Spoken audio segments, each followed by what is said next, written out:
Hello, this is Mad Cat, and welcome to my 40th birthday. Um, well, this is an exciting time, and not really because of my birthday, but because of my 5-year plan that by the age 45, or rather the end of that year, since my birthday is in the middle of the year, that I will be financially independent. And that's like my big ultimate goal with everything that I do. But I feel really excited being 40 now with what I've accomplished, primarily getting this computer right here.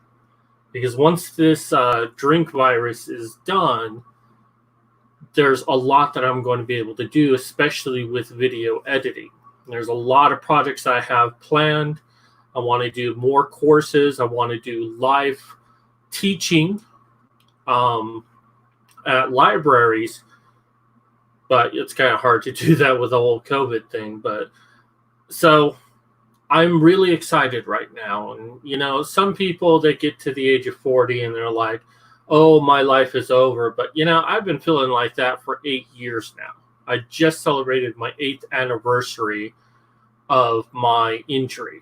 Although I guess celebrating is not the correct word on that because it makes me feel super depressed. But, so I want to start off by showing my campaign right here. You can't see it too well, so let me do this. So this is, and I will put this full screen. So this is my book campaign, Boys and Men Issues Handbook. This is the big one. Now I've raised about $365 out of $2,000 that I'm trying to collect for this.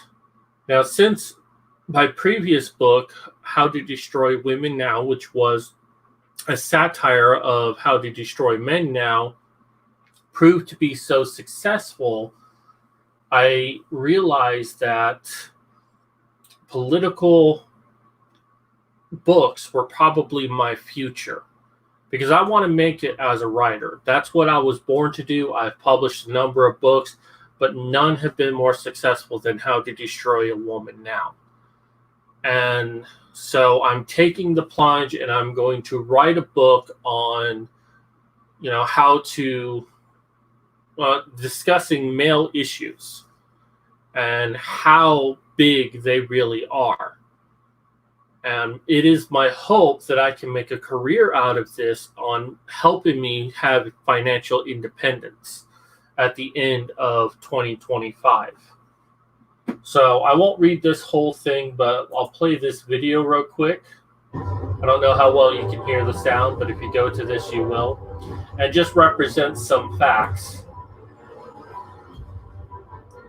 And you can take a moment to read yourself, but I wanted to do something very simplistic, but gets the point across.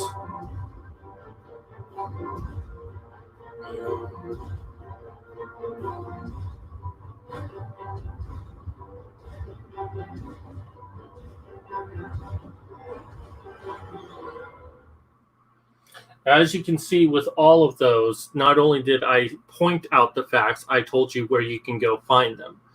Karn 33333 says, "You're 40? Damn, you're old." Yes, I am old.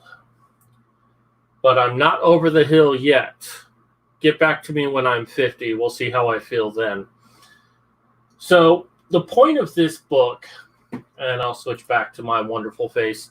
The point of this book is twofold. One, there are a lot of people out there who don't know what the men's rights movement is. Or if they have heard of us, they've probably heard us from Southern Poverty Law Center or feminism, that we're just a hate group and that we have no valid issues whatsoever, that we're a bunch of man babies who want control. In this book, I was 41 when I was your age. God, that's funny. So this is a good introduction for anyone who really doesn't understand what the issues males have in our society. Moreover, and the second thing that this book is going to be for is those of us who already know all of these issues. This is going to be a reference book. There's actually going to be two books, a handbook and a fact book. And while the handbook will have links to all of the facts I have, like every single fact I can find, I will try to shove into this book. But the fact book will actually have the facts in there and their links. So if you're having a discussion with some feminist out there who's like, oh, men have everything. Oh, men can't be raped, blah, blah, blah, blah, blah. You can whip out your book and find a relevant fact and give it to them. And that's the basic idea. Or if you're doing your own research and need to get some facts. And believe me when I say there are a lot of facts out there. I'm not even done with my research just yet. I'm still doing research like every single day. But I've found over 4,000 sources. Now, I'm not sure I'm going to use them all. And I'm estimating I'll probably have anywhere from 8,000 to 10,000. But I just keep trying to find it. And it's out there. But oftentimes we don't know where it is when we need it most. So that's the idea of this book. Now there's going to be 4 books for the first series. I have plans for other books I want to write in this series. But for the first part of it, it's going to be 4 handbooks, 4 fact books. So I encourage you to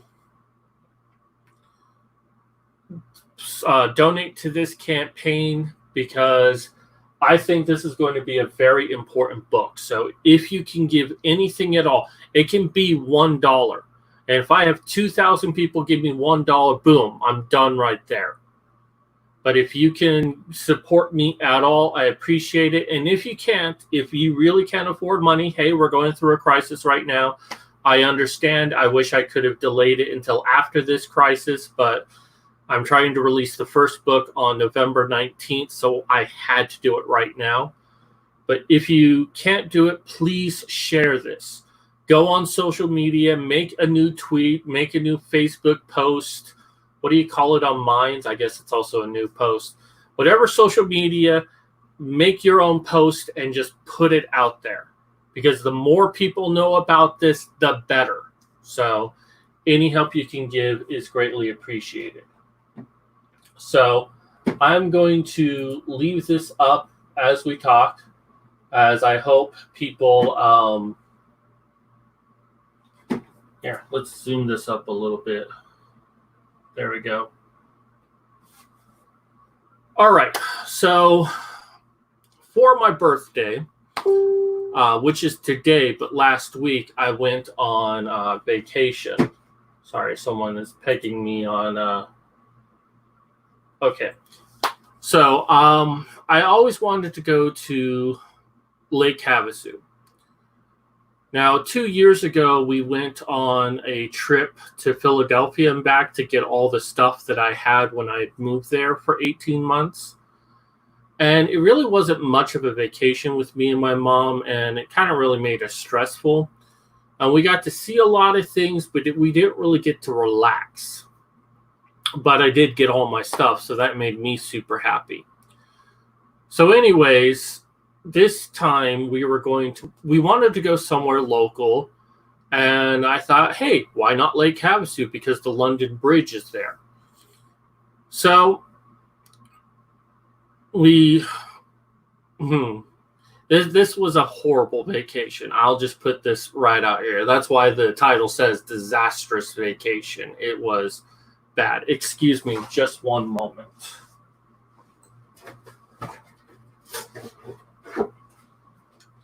Got my energy drink. Considering how often I drink these, you'd think Monster would want to sponsor this channel. And now that I'm diabetic, I'm drinking this sugar-free stuff. This actually isn't that bad.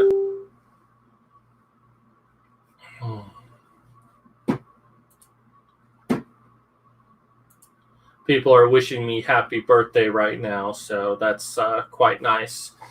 40, big birthday. All right, so let me explain what happened. And this is something I'm currently dealing with right now. Even though the vacation is over, I'm still going through the trauma of it. So, since we were going to be driving up there, I tried to be responsible and I got her a car. Well, I checked out my car, or the car we were driving up there, which is a 2012 Hyundai Sonata Hybrid.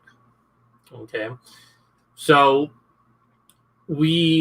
I checked the oil, I checked the tires, made sure all the fluids were in there. Now I live in Mesa, Arizona, and I was going to be driving to Lake Havasu. And for the most part, Arizona is a giant desert. I mean, we have other type of environments here, but it's basically a desert. We were going to be driving through the desert, and I didn't want to get stuck. So, I got a gallon of water and I put it in the back, in case the radiator went out or we needed something to drink. It's good to have it. I even put a big thing of oil back there. Hey, maybe the oil leaks or whatever, goes out, we can resupply it. I thought I was being a little bit paranoid, but it was like, when you're stuck in the desert, it's one of the worst things that can happen. So we went to Lake Havasu, and it was very nice. I loved seeing the London Bridge. I got to go swimming, which I haven't done in about 7 years.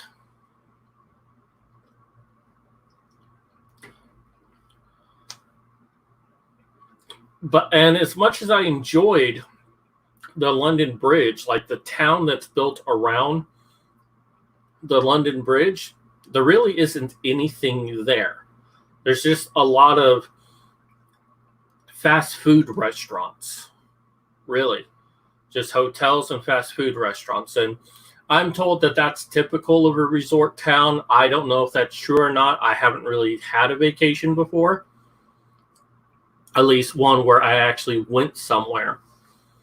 So if I go on a vacation again, maybe I'll try to go somewhere that's more of a vacation spot. I mean, I wanted to see culture, I wanted to be surrounded with people and see things. And yes, we're kind of going through an epidemic right now, but I don't know, I was just a little disappointed in that.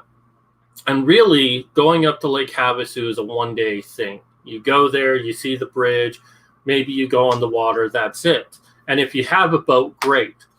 We tried taking a boat tour, but I guess you need to have reservations before you get there, which is kind of odd to me because they have flyers all over the place. Like you go up to a business that says, hey, you can rent a boat or a jet ski.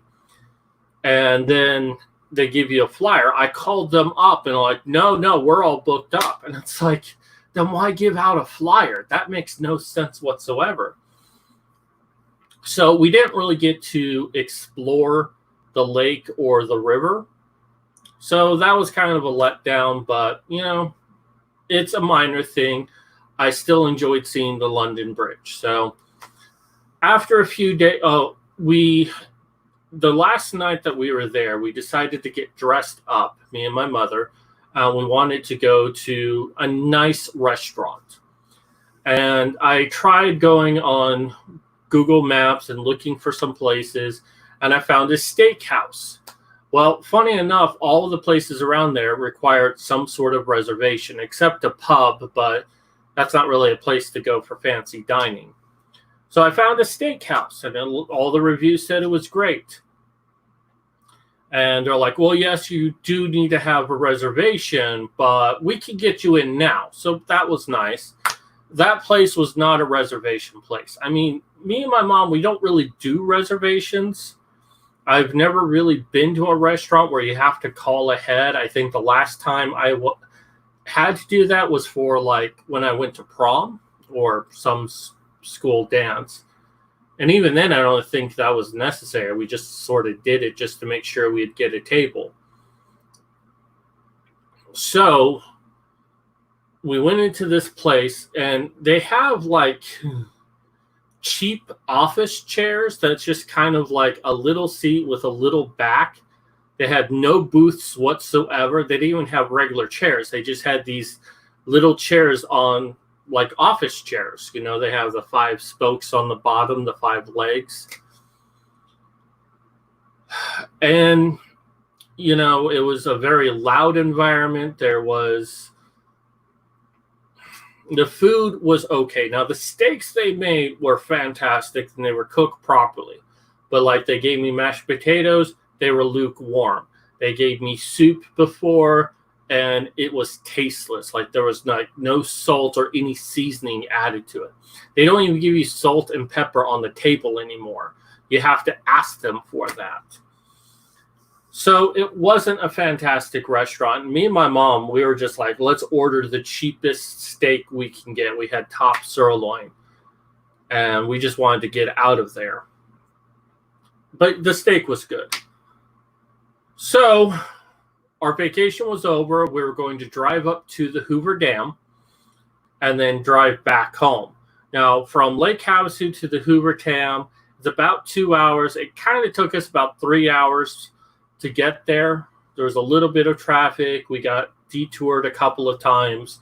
We were driving up through California, then to Nevada, and then we'd cross the Hoover Dam and go back home. And it would only really add an hour to our trip from the Hoover Dam to Phoenix versus if we'd done it from Lake Havasu to Phoenix. But it was still 2-3 hours up, so I guess it's a lot longer. Never mind. We got most of the way there. Like, we turned on the road for the Hoover Dam, and it said Hoover Dam closed. I wish Google Maps updated for this because I looked on there, and it said it was open. And I know it says hours may vary because of the drink virus.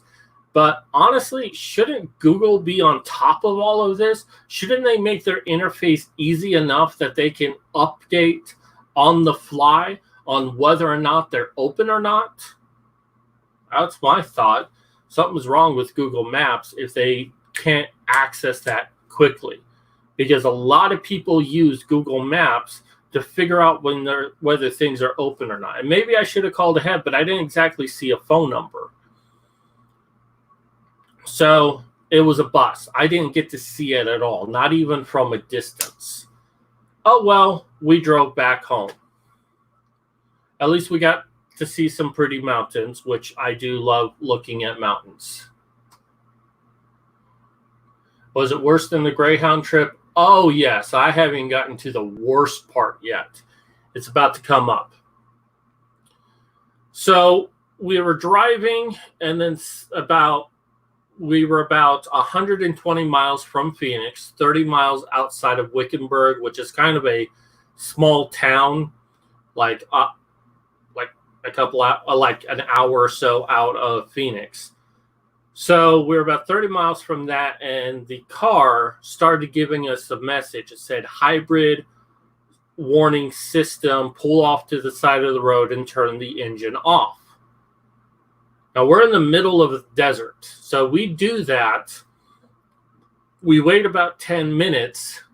We turn the car back on. It looks like everything's fine. Within 2 minutes, same thing again.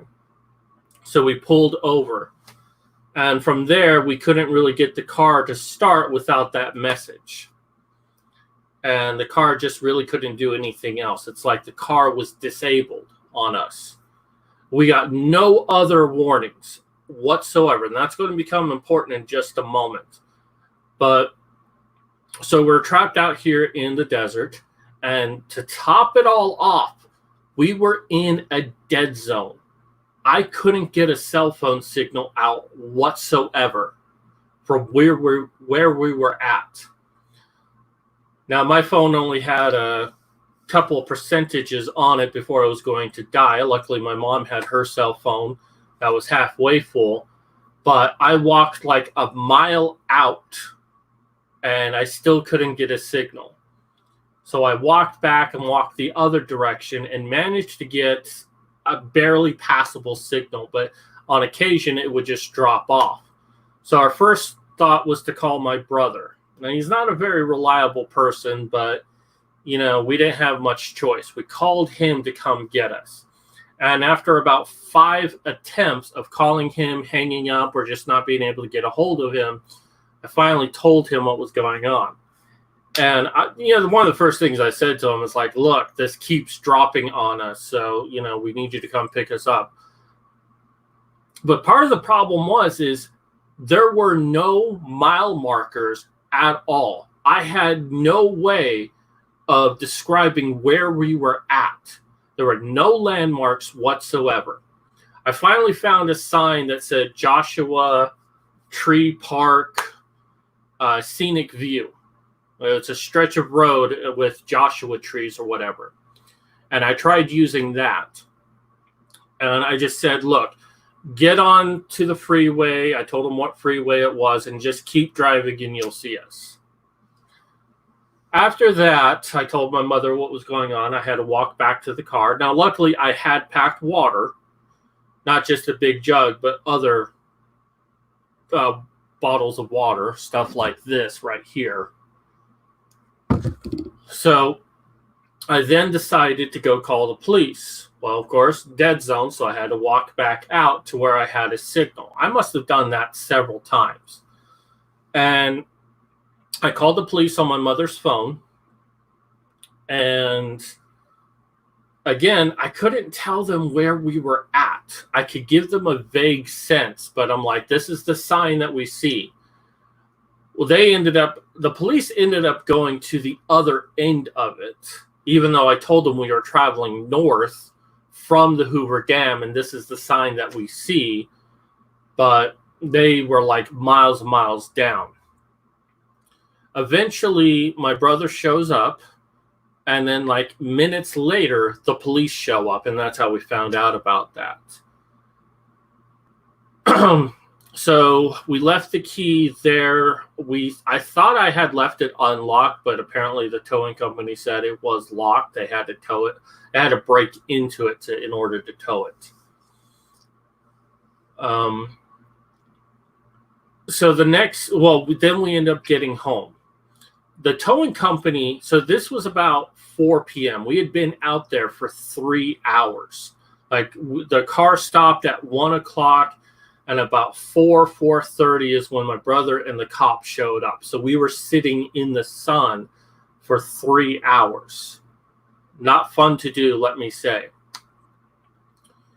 But he took us home, and we were almost home. But by 6 o'clock, the towing company finally called us, and I started dealing with that.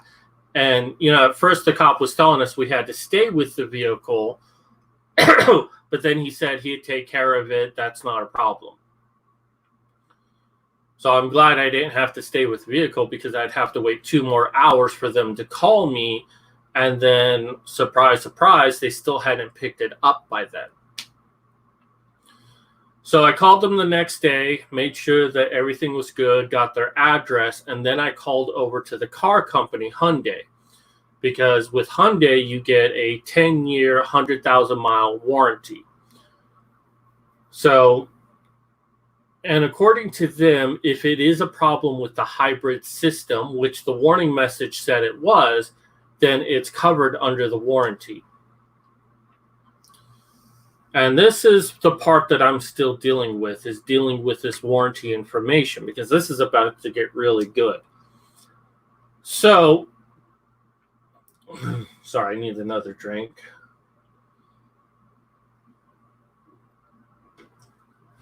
White Monster. I'm sure we're hearing a lot about that right now. All right. So I called up Hyundai, and they told me that I needed to talk to roadside service to get them to go pick it up.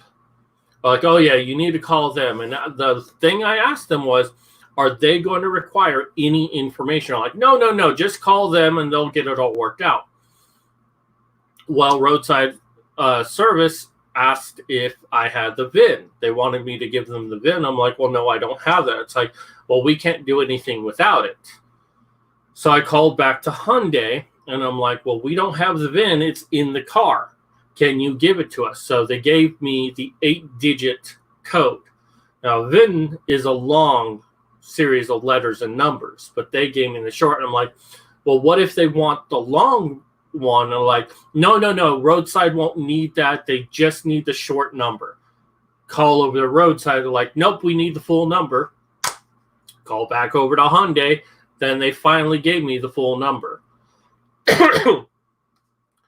Then called roadside, and roadside's, well, according to your VIN, you're not eligible for roadside service. You need to call for, they basically transferred me to AAA to talk to them in picking up the car. But the problem with AAA is they need me at the car. The car's like 2 hours away. I'm not going to drive all the way there just to be there with the car to pick it up. I mean, hell, they have the policy now is you're not even allowed to be with the tow driver anymore when they deliver it. So I had to explain to them that that was not going to happen. And they're like, well, we need the tow company's his first and last name and have him deal with it and have it under his account and blah, blah, blah. But they told me that I also would have to pay for the service. And I'd have to pay the towing for going from the middle of the desert to Wickenburg. So I called over to the tow company. Tow company guy said that he would move it out to the street since AAA will not come into the yard to make it easier on AAA. And he did give me his name, and I did pay off the tow, or at least my mother paid off the tow. So I did that, and then I actually called over to Hyundai to say, hey, this is the situation that's going on. I thought maybe they'd offer me an alternate solution, and they're like, yeah, you basically exhausted all your options, that you're going to have to do that. And then recommended I call the Hyundai dealership in Surprise. And I don't want to say what their name is. You can look it up if you want to. But, you know, I just don't want to cause any... I want to be as nice as I can. Let's just put it that way. So they're expecting my car. I pay off AAA. They understand that I'm not going to be there, that the car is on the side of the road. And then a couple hours after that, I get a call from a local service saying, so are you by the car? And I'm like, no, I explained to AAA I'm not. Well, they told me you're going to be right by the car. I told them I wasn't because it's 2 hours away. I'm not going all the way out there for that.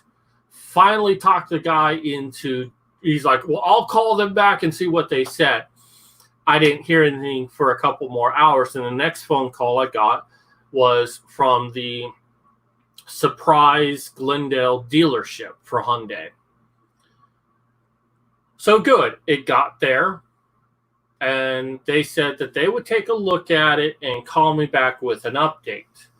Well, they call me back with an update and say that there's no oil in the car.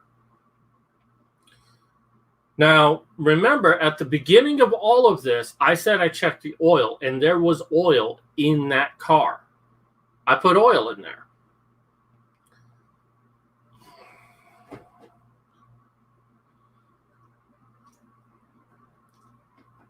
Sorry, this is a little hard on me. There was oil in that car. And they're now saying that there was just no oil in it whatsoever. The thing is that we got the oil change back in April. And, you know, I found the place that they did it. Now, I didn't do it myself. My brother had done it. But I found out which place it was, and I gave them the phone number. I'm like, okay, we're going to call them up, and we'll see what we can find out. So the dealership calls me back and is like, yeah, apparently they're saying something about how the the hybrid battery took over for the car, and that's what caused that warning, and there was just no oil in that car whatsoever. And I'm like, the brakes place, it was like Brakes Plus. Brakes Plus is saying this, and they're like, yeah, they're saying something about that. I don't really understand it myself, but yeah, apparently. And so at this point, I find out that my brother has been kind of going behind my back and talking to all of these people. And I was a little bit angry because, hey, I'm dealing with this. He doesn't need to get involved at all. He's the kind of person who doesn't get involved until it's like when he picked us up, he didn't even bother helping bring in our luggage. I had to do that by myself. He just sat there playing his little video game, his Nintendo Switch. It's like, not only had I been in the desert for 3 hours, but I'd also been hiking in the desert that time too. And he just sat on his fat ass like he couldn't be bothered. And I even said to him, he was like, I had a very tough day today, because he was busting my chops. Like, I had a tough day too. I'm like, yeah, not nearly as tough as I had it. So I called him up and I'm like, well, this is what they're saying. This is the situation. Since you took it to Brakes Plus, do you think you could call them up and find out what's going on?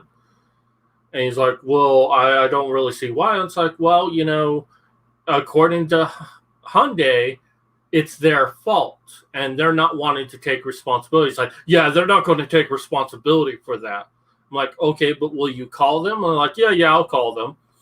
A couple hours go by. I text him, it's like, any update? And he's like, none for me. And I'm like, well, did you call them up? And he's like, oh, I guess I misunderstood. What do you want me to talk to them about? And he's like, oh, I have an idea. Give me the phone number to Hyundai.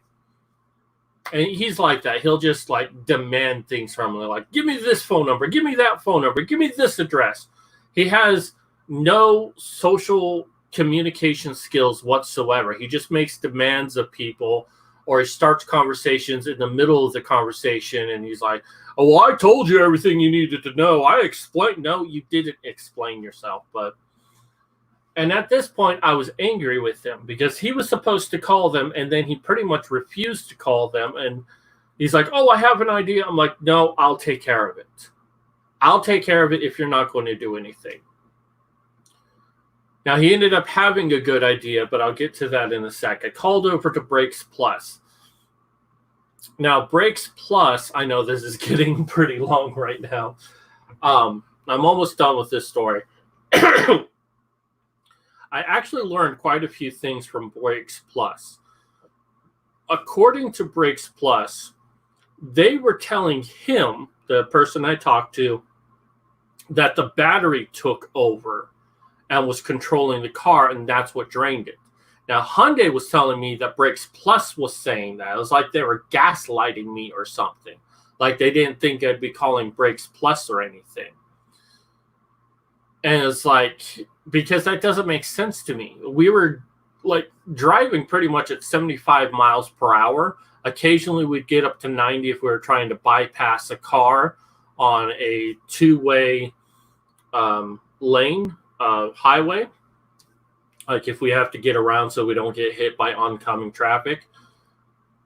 But, he was saying, yeah, they're saying that we didn't put any oil in the car at all. And it's like, and he's like, yeah, if I had not put oil in your car, you wouldn't have made it 2 miles without me towing your car back. But Hyundai was trying to say that the fault was his, and that's why the engine needs to be replaced. And it's like, that's just so weird. So I said I would end up calling the main headquarters. And a little background, a couple of years ago, I think it was about 2 years ago, or no, over a year ago, the car, we had to replace the engine because there was no oil in the car. Sounds familiar? And it was under warranty, so we got that all taken care of. I reached out to my contact who had done the work previously, but he won't be in till tomorrow, so I'll talk to him then. But then my brother remembered that he took the car into the dealership about a month ago. This was after the oil change because they needed to fix something in the car relating to the seat belt. And when it was there, they did an inspection. And on their inspection report, they looked at the oil level and said that it was at level, that it was in good condition. They did a full inspection. And that is our smoking gun right there, because they inspected it. Now, I wish I knew that beforehand, but because my brother, he doesn't even keep receipts. When I asked him if he had the receipt from the oil change, he's like, no, but it's on Mom's credit card. Because, the dealership's asking me questions and I can't give them answers. Like, what day was it done? How many miles was on it? Which, since the oil change, we'd only put 2,000 miles on the car. And that was mostly my brother driving around with it. So I'm going to talk to them tomorrow and explain the whole situation going on, that this Hyundai dealership in Surprise is giving us the runaround, saying that there's no oil in the car, even though I checked the oil before we had left, and we received no check engine light, we received no oil pressure, no overheating warning whatsoever. And yet the Hyundai dealership, who claimed that the Brakes Plus told her this, that the battery took over, and that's why none of that stuff came on. And the Brakes Plus guy told me that that's what the dealership had said to him, that the system, the hybrid battery would take over and start driving, and that's why none of that stuff would come up. And it's only supposed to activate under 30 miles per hour. I can't see the entire system depending on the entire battery. And even then, when we had the engine problem about a year ago, we did get like an oil low and check engine, stuff like that. So it makes no sense to me why it didn't do it now. And it sounds like to me, and I'm not saying this is what it is, sounds like they don't want to do anything for this car and are making something up to say, hey, well, we didn't do anything. Well, the oil's dry, you got it replaced, so it has to be their fault.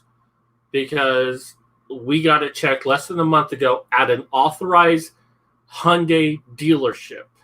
And they confirmed that there was oil in that car after the oil change, and they found nothing wrong with the car in respect to the oil.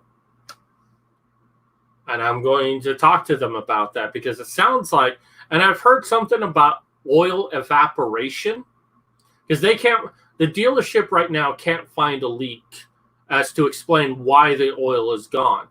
And I've seen a couple of reports online about the evaporation of oil within a car system. I don't know if that's really possible or people are just, I don't know. But it seems like if we're getting an engine fail within a year or a little over a year after we got the last one replaced, that this might be a common problem and maybe we should get a different car. But that's the situation I'm dealing with right now. So my vacation nightmare isn't over yet. But it was like one disaster after another. Like, yeah, I did get a chance to relax. I did some swimming. I saw the London Bridge, but I couldn't do anything else. The restaurant was horrible. Hoover Dam was closed. And we got trapped in the middle of a desert in a dead zone. For my birthday today, I am going out to Golden Corral because it's a place that me and my mother really love to go to. So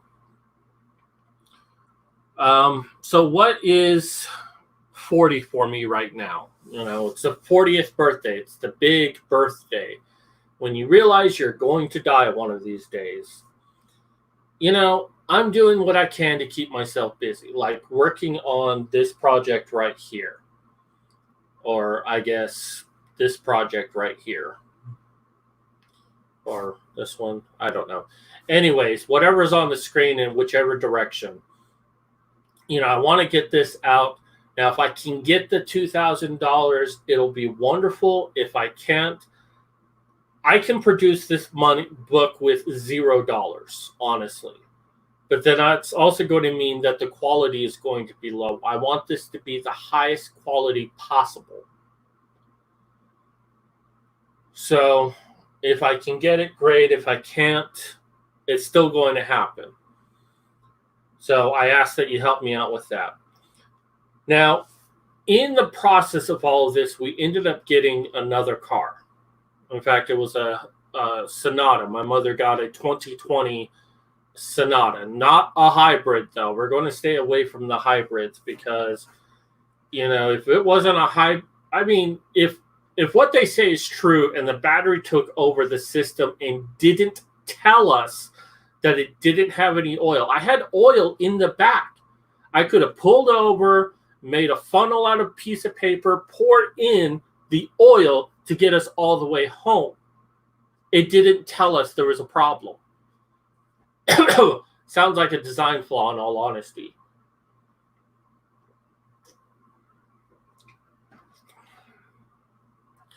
But with that new car, I'm going to look into doing Lyft or Uber, maybe doing some grocery deliveries. I don't know about maybe some food deliveries. I don't know if I want to mess with that. There'll be an opportunity for me to do some work because I think Uber requires that you have a car made within the last 5 years. And we had a car made like 8 years ago, so that wasn't going to be helpful. I don't think Lyft has that restriction, but that's one option I'm going to do. I've got the courses that I want to do that's coming up. I got this book coming out at the end of the year. If I can make some good money on this Indiegogo campaign, I do want to go out to Virginia and do a book signing in celebration of International Men's Day. So,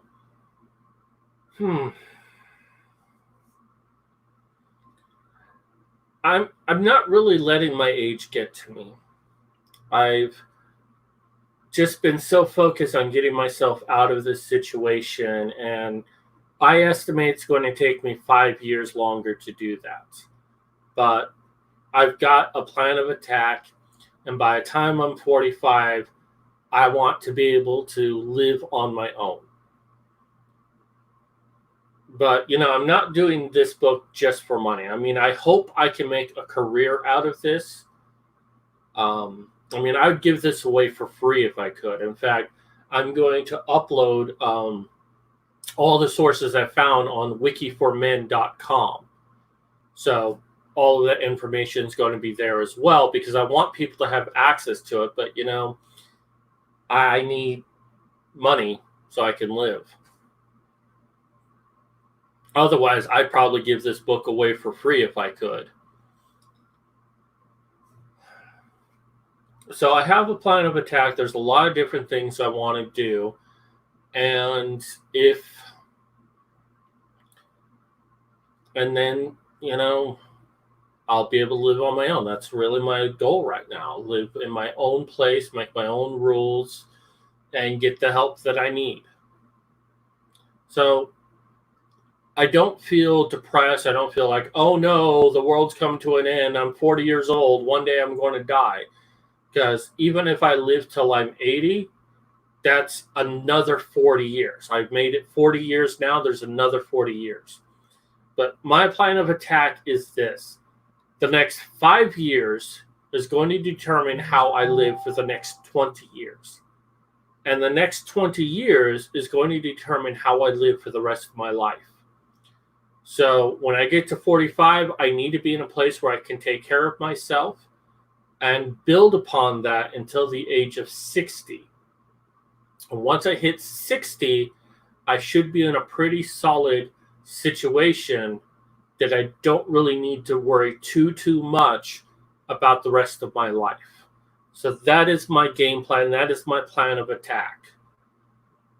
But of course, I can't do this alone. So any help that you can give, again, this campaign is the big one. This is going to make a big impact on the world. So I'm 40, had a horrible vacation, but I'm not letting it get me down. My mom got a new car. I've got some options, and I'm going to explore those and make them happen. So I don't think anyone can really say anything better about their 40th birthday unless they're saying that I'm rich and I'm going to retire right this second. I think that's the only way you could be better than that. So check out the campaign. If you can, please share it. If nothing else, share it out.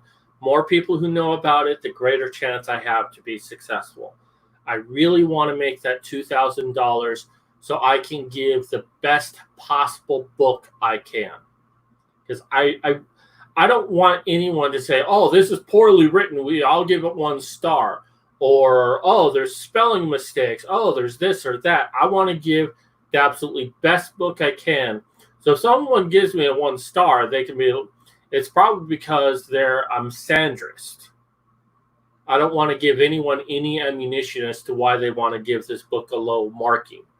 I want it to be the best possible thing I can make it, to have the best first impression, best presentation that I can, so people can get a lot from this. Because if people are like piranhas, they are looking for a problem and they will just dismiss something like, oh, well, this is not done professionally, so I'm not going to bother with it.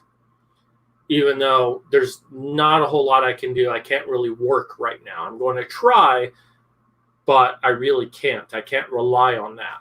I mean, Uber and Lyft are reasonable for me because I can set my own hours. If I don't feel like doing it, I can just say, nope, I'm not going to do it. I can do it when I feel good, which is once every few days. Anyways, that's going to do it for me. I'm going to be on Modern Medusa's channel this coming week, and probably every week while this campaign is going. I might just extend it out to 60 days. It ends on July 1st.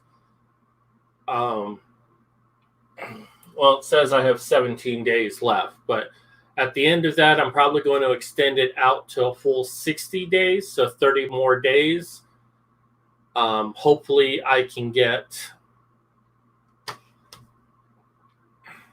more donations so I can get this done. I don't know if I'm going to be doing too many videos on this channel in the coming months because I'm going to be super busy with this book. But I do love coming on here and talking. So we'll see how things go. But I'll definitely be on Modern Medusa's channel. If any of you are still watching and you have a channel and you want to help me out, that's a great way to help me out. I'll come on your channel. I'll talk a little bit, talk about whatever you want to. Just give me a chance to talk about my book. Anyways, this is Mad Cat signing off.